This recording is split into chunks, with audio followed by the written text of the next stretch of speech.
We have taken the title this morning, Quitters Never Win. Quitters never win. Quitters never win. Certainly when you look at this text, when you look at the life of Joseph, when you look at what God had in store for that first family many moons ago, you find that had Joseph quit, he would not now have become a victor in some of the larger things that life put in front of him, if you will, availed him, if you can, and put in his way, if you must. As a matter of fact, it's very interesting that Brother Marvin gave the testimony he did, given what we are challenging you with today. Quitters never win. Quitters never win. I pray that there are some young people and older folk that would hear this message today, because if there's anything we know about quitters is they never win. They never win. And my Lord, I didn't write it this way, but I guess if the Ravens football team would quit in the last 2 minutes of the fourth quarter, then our last 2 weeks would not be filled with jubilee. Amen? But that stick-to-itiveness, that attitude that, guess what? It doesn't look hopeful right now, but God's got my back. That whole mindset, parents, that the bank account doesn't look lucrative right now, but God has my back. The whole attitude, college students, that I don't know how I'm going to get through this particular exam or this particular course or this particular semester. But God has never failed. God has never failed. And if there's one thing that God absolutely needs, is those that trust in Him to not quit and not give up, to not lay down our gauntlet, to not throw in the towel, to not be the ones walking around with our heads and our faces so long, woe is me, and God cares about everybody except for me, and I can't make it, and I can't see my way, and I don't know how tomorrow's going to turn out. I don't know what tomorrow's going to bring. Ain't nobody care about me. Ain't nobody calling me a pastor. Ain't nobody sending me no Christmas cards. There is a quitter mentality in all of us. And I want you to know that today you should not let that rascal prosper nor have the upper hand. Let me say this about quitting at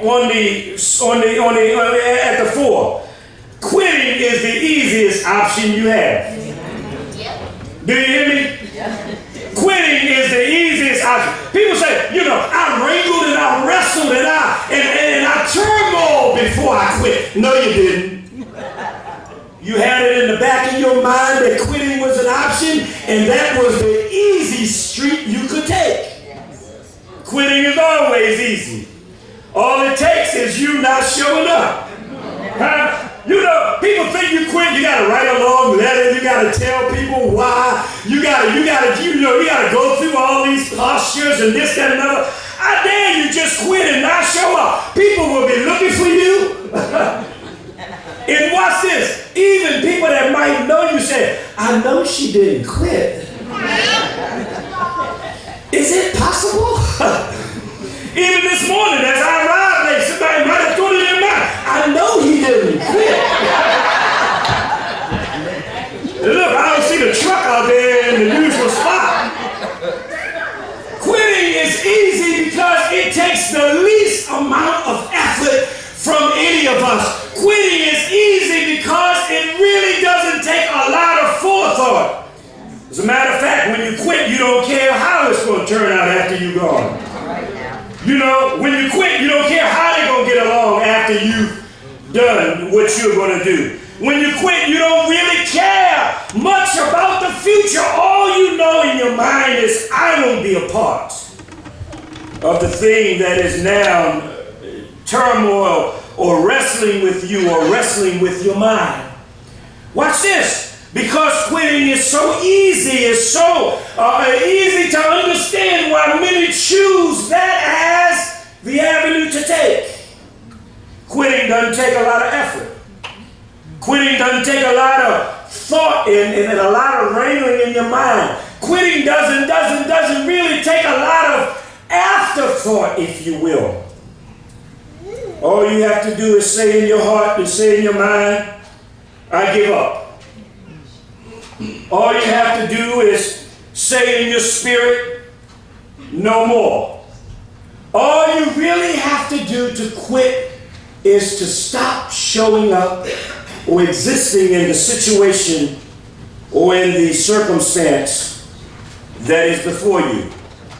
My Lord, if we stop and think even about Christmas and even about families, we can almost name quitters from our own life experience. Amen. We can name those who didn't show up on Christmas morning. They'll tell you that they didn't have toys to bring to the kids, but you know that it's not about toys. It's about you showing up. They'll tell you they didn't have money, ladies, to buy you what you wanted. But you know it's not really about money. It's about you being a shiftless and a lackadaisical individual. That even though the pressure is high with the commercialism that is Christmas, you know in your heart of hearts the spirit that is Christmas looks beyond all of that nonsense. Quitting, men, quitting is so easy. It is no a great leap of understanding that we choose it, and we choose it readily. It's the easiest thing a human being can do. Quit on a job. You know, because they don't like you over there. Because everybody else getting a raise and you're not getting a raise. Because me and my supervisor don't get along. Because my co-workers don't like me. Because every time I turn in a report, they tear my report apart. But every time people lesser than me put in reports, they praise those people.